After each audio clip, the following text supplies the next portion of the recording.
Jaya Radha Madhava Punya Vihari. Hare Krishna.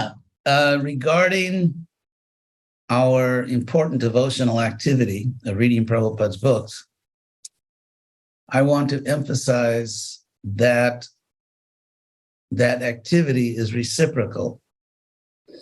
In other words, when we read Prabhupada's books, we are not simply passively soaking in, we're not simply passively receiving knowledge, but it's a reciprocal relationship.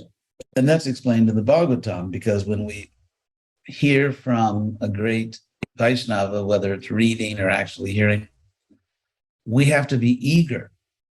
In fact, there's a common word in the Bhagavatam, used a lot in the first chapter in the first canto is shushrushu. Shru means to hear, like shruti, shravanam. And shushrushu means one who wants to hear.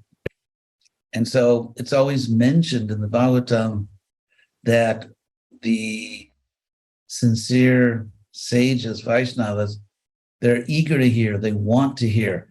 And so we have to bring to our reading of Prabhupada's books that eagerness.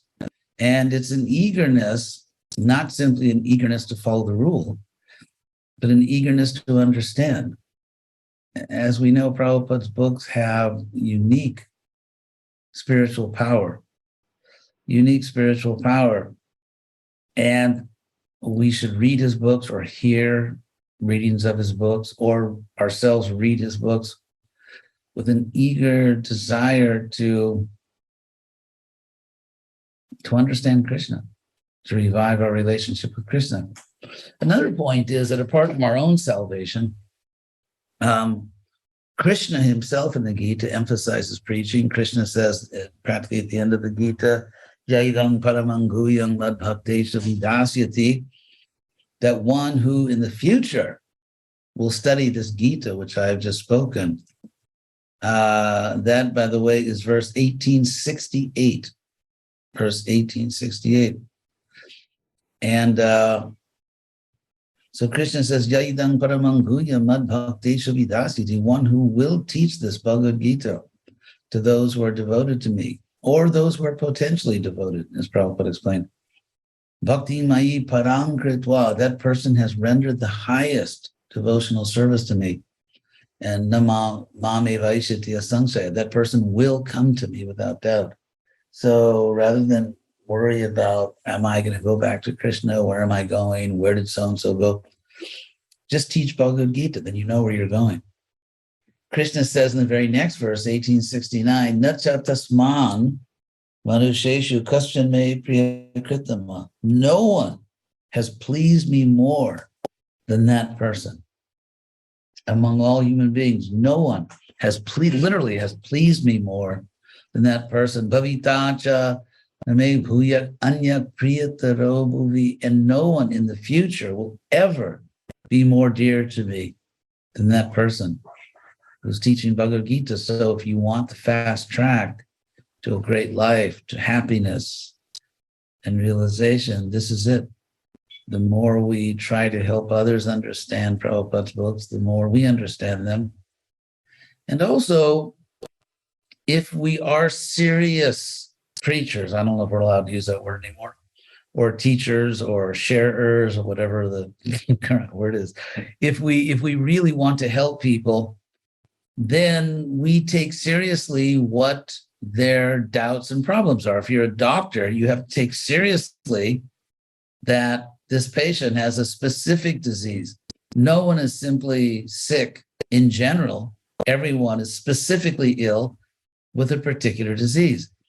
And so a good preacher, a mature preacher, doesn't simply throw a bunch of knowledge at people, but actually is interested in the people and tries to help them and takes the time to find out what is their problem, what is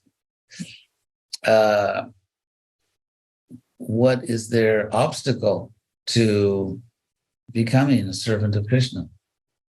And so because people have different questions and doubts, and if, as Prabhupada always emphasized, we want to attract intelligent people, then when we read Prabhupada's books, we are looking for the answers that we know that people have, to the questions that people have. People have questions, they have doubts. And so when you read Prabhupada's books, you have Prabhupada's powerful self-revelatory statements, and then you have the mass of people who are doubting, who are unsure, who can't understand it. And so the real issue is, how do I take this perfect knowledge? How do I translate it culturally? How do I overcome people's fears or suspicions or doubts? And so when we read Prabhupada's books, on the one hand, we are advancing in our own self-realization. And at the same time, we are searching Prabhupada's books for ways to persuade people to accept the knowledge that Prabhupada has presented to us. So that's my recommendation regarding reading Prabhupada's books. Of course, we should read them. You can't do any of this unless you actually read the books. Hare Krishna. Hare Krishna, Krishna Krishna,